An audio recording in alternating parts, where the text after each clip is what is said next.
suite à plusieurs rumeurs mensongères prétextant et affirmant que le prophète Elipada aurait affirmé dans une prophétie que la CAN 2024 n'aurait pas lieu. Suite à toutes ces rumeurs visant à décrédibiliser l'homme de Dieu, qui est un oracle vivant du Dieu très haut, dont les paroles ne tombent pas à terre et ne manquent pas de s'accomplir. C'est pour rétablir la vérité que cette vidéo est produite. Nous allons l'analyser ensemble et dans un esprit critique, nous allons décortiquer cette prophétie de fond en comble. Que Dieu vous bénisse. Dans le livre d'Ésaïe 46 au verset 10, Dieu dit: j'annonce dès le commencement ce qui doit arriver et longtemps d'avance ce qui n'est pas encore accompli. Je dis: mes arrêts subsisteront et j'exécuterai toute ma volonté. C'est extraordinaire comment l'Éternel parle à travers la bouche de son serviteur et cautionne tout ce qu'il annonce pour avertir, alerter. Le prophète Elipada est assurément l'ami du Christ. Nous voulons revenir sur la prophétie concernant la CAN 2024 qui a eu lieu en Côte d'Ivoire et annoncée par le prophète Elipada.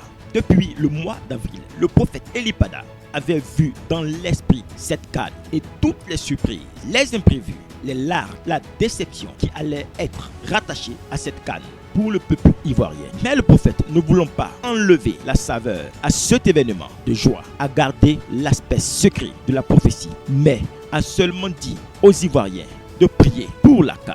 Il est allé légèrement plus loin en disant que la main de Dieu est sur la Côte d'Ivoire. Cette année, vous devez abriter un grand événement sur votre sol ou c'est l'année prochaine? C'est l'année prochaine. Priez pour la Côte d'Ivoire. Priez pour la Côte d'Ivoire. Restons en prière pour la Côte d'Ivoire. Alléluia. Restons en prière pour la Côte d'Ivoire. Ce pays-là, la main de Dieu qui est sur lui, nous fait aller de surprise en surprise. Le prophète atteste de la main de Dieu sur la Côte d'Ivoire. Nous irons de surprise en surprise. Priez pour la Côte d'Ivoire. Vous voyez, l'homme de Dieu ne fait que insister. Priez pour la Côte d'Ivoire parce qu'il savait que la clé qui allait déclencher le surnaturel divin, c'était l'union des fils et des filles du nord, du sud, de l'est, de l'ouest et de toutes les religions confondues de la Côte d'Ivoire. C'était cette union qui allait déclencher la deuxième partie de la prophétie. Quand le prophète disait de surprise en surprise. Alléluia. Restons en prière pour la Côte d'Ivoire. Ce pays-là, la main de Dieu qui est sur lui, nous fait aller de surprise en surprise. Souvenez-vous, quand Dieu annonçait par la voix de son prophète la finale du mondial en 2022, la victoire de l'Argentine, il fut insulté de toutes parts. Mais Dieu ne laissa pas tomber par terre ce qu'il avait annoncé par la bouche de son serviteur. Le samedi 17 décembre 2022, à la veille de la finale de la Coupe du Monde, qui s'est déroulée au Qatar le 18 décembre, le prophète Elipada poste sur sa page à 21h49. Bravo à l'Argentine pour sa victoire sur la France à la finale de la Coupe du Monde 2022 au Qatar. Dieu fait voir à son prophète le déroulé de la finale de la Coupe du Monde avec la victoire de l'Argentine. Malgré les mécontentements de certains et les injures des autres, le serviteur de Dieu, le prophète Elipada, persiste et signe. Messi a enfin eu sa première coupe. Pourquoi faut-il qu'il ait des pénaltys dans tous vos matchs, même en finale? Et c'est effectivement ce qui s'est accompli. L'Argentine l'emporte au tir au but sur la France et Messi a bel et bien sa première coupe du monde. En ce qui concerne la Côte d'Ivoire, il l'avait dit. Priez pour la Côte d'Ivoire. Restons en prière pour la Côte d'Ivoire. Ce pays-là, la main de Dieu qui est sur lui, nous fait aller de surprise en surprise. Quand on parle pour les avertir, ils sont les premiers à insulter les gens. Quand on parle pour les prévenir, ils sont les premiers à insulter les gens. Donc, je préfère juste m'arrêter là. L'homme de Dieu confirmait déjà la main de Dieu sur la Côte d'Ivoire pour dire ce n'est ni Akrajo ni un marabout quelconque qui est à l'origine de cette histoire. Et vous remarquerez que la CAN fut la CAN de toutes les surprises concernant l'équipe de Côte d'Ivoire. Première surprise, alors qu'on pensait que la Côte d'Ivoire était bien partie après sa victoire sur la Guinée-Bissau par 2-0, la Côte d'Ivoire perd face au Nigeria 1-0. Beaucoup de maladresse de part et d'autre, mais plus inquiétant, Ces éléphants ne se procurent pas beaucoup d'occasions, alors qu'il y a pourtant la place face à un Nigeria assez emprunté. Première période assez terne à Abidjan, 0-0. Et dans le second acte, le Nigeria montre un tout autre visage. Supérieur physiquement et capable d'accélération, faisant très mal à ces Ivoiriens assez attentistes. Et la sanction tombe à la 55e. Osimhen joue très bien le coup et parvient à convaincre le VAR d'accorder un penalty qui sera transformé par Troost-Ekong. Dès lors, les Super Eagles prennent le dessus et la Côte d'Ivoire est muette. Les protégés de Jean-Louis Gasset se font surprendre et doivent s'incliner sur la plus petite des marges 1-0 face au Nigeria. Deuxième surprise, la Côte d'Ivoire est lamentablement battue par la Guinée équatoriale par 4-0. Une défaite cuisante qui met la Côte d'Ivoire en très mauvaise posture. En même temps sur le stade du Félicia, attention avec Akapo qui peut redonner le ballon pour la déviation d'Emilio Nsoué. Emilio Nsoué qui va pousser le ballon au fond des filets de Yaya Fofana. Longue ouverture, ça peut être prolongé par Christian Kouamé. Nicolas Pepe, la récupération. Pepe qui temporise, qui essaie de centrer. Maintenant encore une fois avec la tête la remise. Et la voilà l'égalisation. La voilà l'égalisation de la Côte d'Ivoire. Ils sont allés la chercher, c'est Ibrahim Sangaré. On va le revoir ici. Allez, sur le centre de Nicolas Pepe. Oui, il y aura hors-jeu malheureusement. On ne va pas toucher les espoirs ivoiriens. Heureusement pour les Ivoiriens, donner le ballon. Seko Fofana qui arrive à se retourner. Seko Fofana, la passe maintenant avec Crasso. Et la frappe de Crasso. Deuxième but refusé aux éléphants de la Côte d'Ivoire pour une position de hors-jeu. Ouais, c'est terrible parce que... Ils n'en reviennent pas les éléphants, certains sont au sol. Seko Fofana s'est écroulé, mais regardez le révélateur. Ganet, la course d'élan, il essaie de tirer. Et il met un coup franc monstrueux à Pablo Ganet pour clore, pour éteindre le débat, pour éteindre le suspense. Quel coup de patte de Pablo Ganet. Et voilà la Guinée équatoriale qui mène maintenant 2-0. Oh, attention encore une fois avec une nouvelle situation. Rosé Machine qui décale pour Emilio Nsoué. Emilio Nsoué qui marque le troisième but maintenant. Le troisième but. Le cauchemar, le calvaire est total. Fait tourner le compteur et qui se rend sur Yaya Fofana avec la frappe. Et le quatrième but. Yannick Bouila qui marque le quatrième but du talent national de la Guinée équatoriale. C'est le match cauchemardesque pour les éléphants de la Côte d'Ivoire. Ce qui va mettre la Côte d'Ivoire dans une position délicate. Le peuple mécontent de la prestation des footballeurs ivoiriens. Un pays organisateur, on joue comme sinon on n'a pas envie de jouer. Si vous ne voulez pas mouiller le maillot pour l'équipe de Côte d'Ivoire, restez chez vous. Une seule victoire, 2 défaites. Non, vraiment, c'est humiliant. C'est humiliant, vraiment. Je n'attends pas la fin du mois parce que je suis découragé. Maman, je suis découragé. Côte d'Ivoire, là, c'est quand on met notre cœur sur eux qu'elle nous déçoit. C'est jamais vu. C'est la honte nationale. Nous sommes à la place que nous méritons. Cette équipe manquait de tout et de tout. Même si par miracle, on passe par le système du meilleur troisième, mais cette équipe ne mérite pas d'aller plus loin. On a fait des kilomètres pour venir supporter notre équipe de cœur. Et là aujourd'hui, c'est la honte. Il n'y a rien, les joueurs ils marchent, ils ne bougent pas. Il n'y a pas de percussion, il n'y a rien. Les mots me manquent, je suis désolée, mais c'est une humiliation en fait.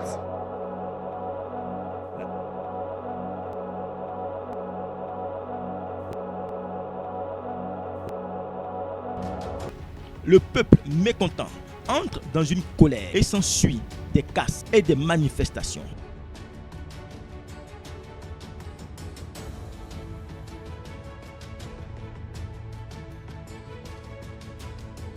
Le limogeage de son entraîneur en pleine compétition.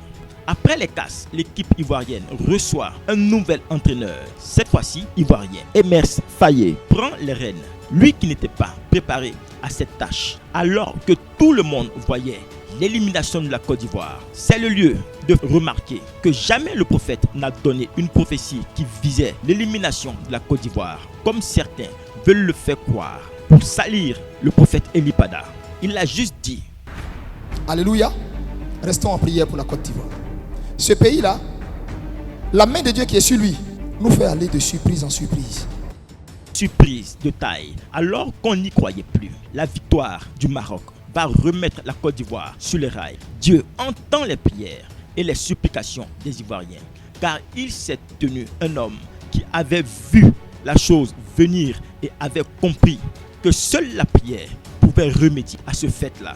La première alerte de prière est sortie de la bouche du prophète Elipada afin d'emmener le peuple à faire un dans la prière, peu importe les bords religieux et politiques. Vous voyez, l'homme de Dieu ne fait que insister, prier pour la Côte d'Ivoire parce qu'il savait que la clé qui allait déclencher le surnaturel divin, c'était l'union des fils et des filles du nord, du sud, de l'est, de l'ouest et de toutes les religions confondues de la Côte d'Ivoire. C'était cette union qui allait déclencher la deuxième partie de la prophétie.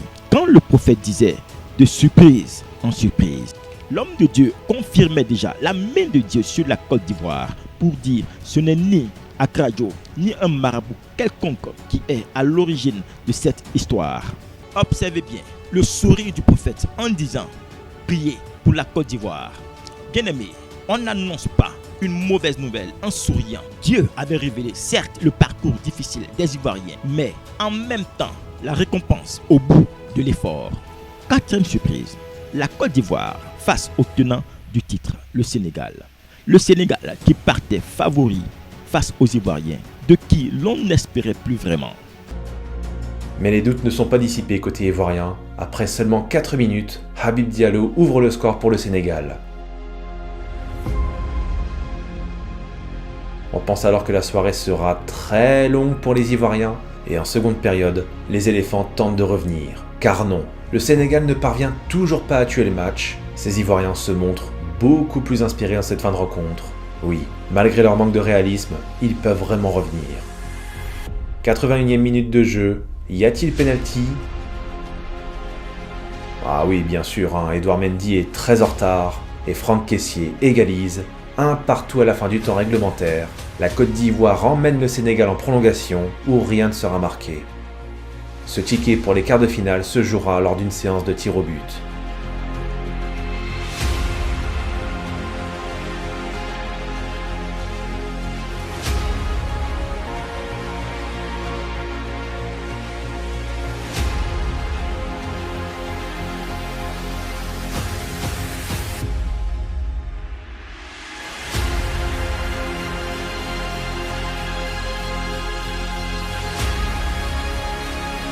Le stade Charles Konan-Banny de Yamoussoukro explose. Le Sénégal, l'un des grands favoris de la compétition, est dehors. La qualification est amplement méritée pour la Côte d'Ivoire. Cela ressemble plus que jamais à une rédemption pour ces éléphants qui retrouveront le Mali en quart de finale. Cinquième surprise, la Côte d'Ivoire en quart de finale face au Mali l'emporte par 2-1. Mais observez une surprise de taille. Malgré que les Ivoiriens dominés ont été réduits à 10 joueurs suite à un carton rouge, ce qui les désavantageait, la Côte d'Ivoire l'emportera. Alors que face à la Guinée équatoriale, à 11 contre 11, la Côte d'Ivoire perdait lamentablement 4-0. Rappelez-vous de cette phrase. Restons en prière pour la Côte d'Ivoire. Ce pays-là, la main de Dieu qui est sur lui, nous fait aller de surprise en surprise. En quart de finale, à Bouaké, la Côte d'Ivoire se retrouve donc dans la peau du miraculé. La Côte d'Ivoire a eu chaud une fois, mais pas deux. La faute est indiscutable, penalty pour le Mali.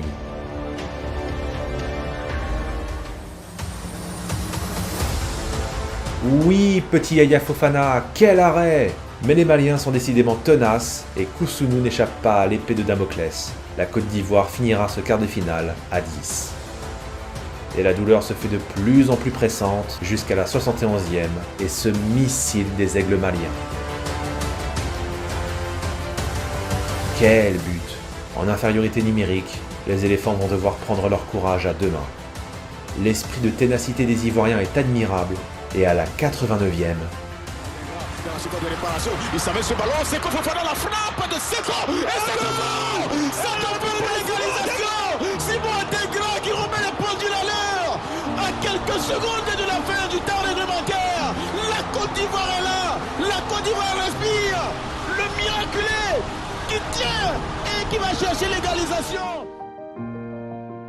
Même réduit à 10, décidément ces Ivoiriens ont du caractère et de la ressource mentale. 1-1, nouvelle prolongation. Et l'attaquant du Borussia Dortmund, Sébastien Haller, est entré en jeu, mais ne trouve que la transversale.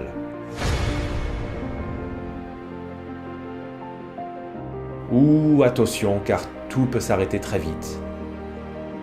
Nous sommes en toute fin de prolongation, à la 122e minute.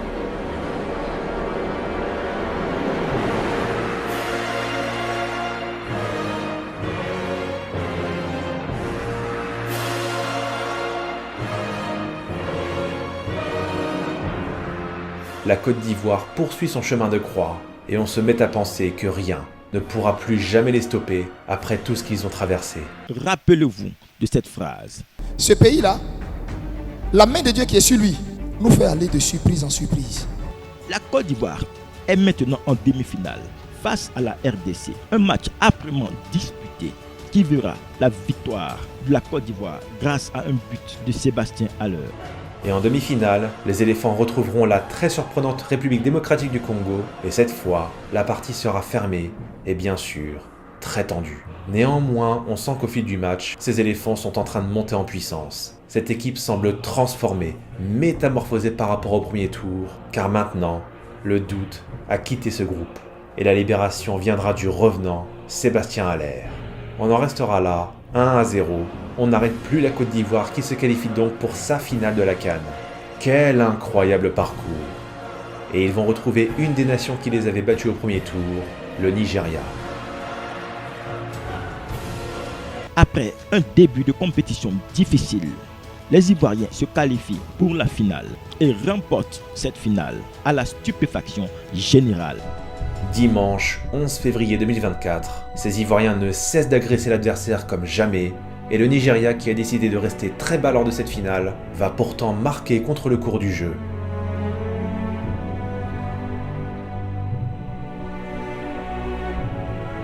Mener 1-0, c'est presque la routine pour ces Ivoiriens, et ce n'est pas ça qui va les inquiéter. Oh non, surtout qu'en face, les assauts répétés des éléphants vont les faire plier.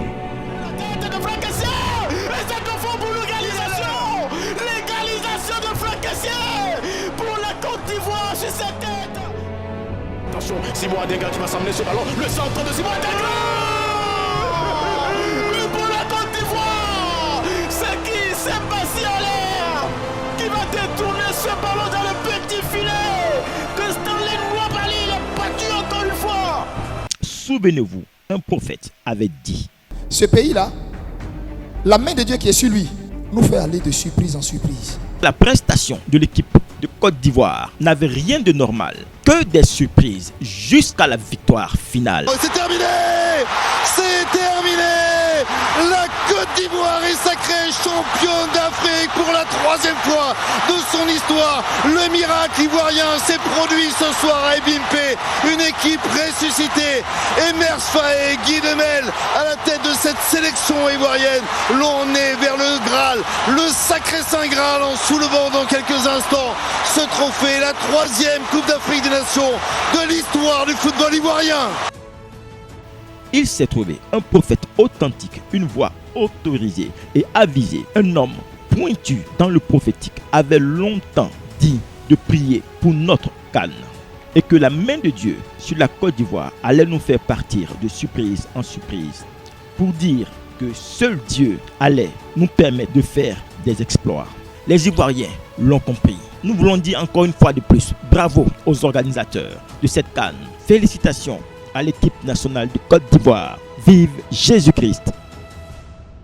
Ce pays-là, la main de Dieu qui est sur lui, nous fait aller de surprise en surprise.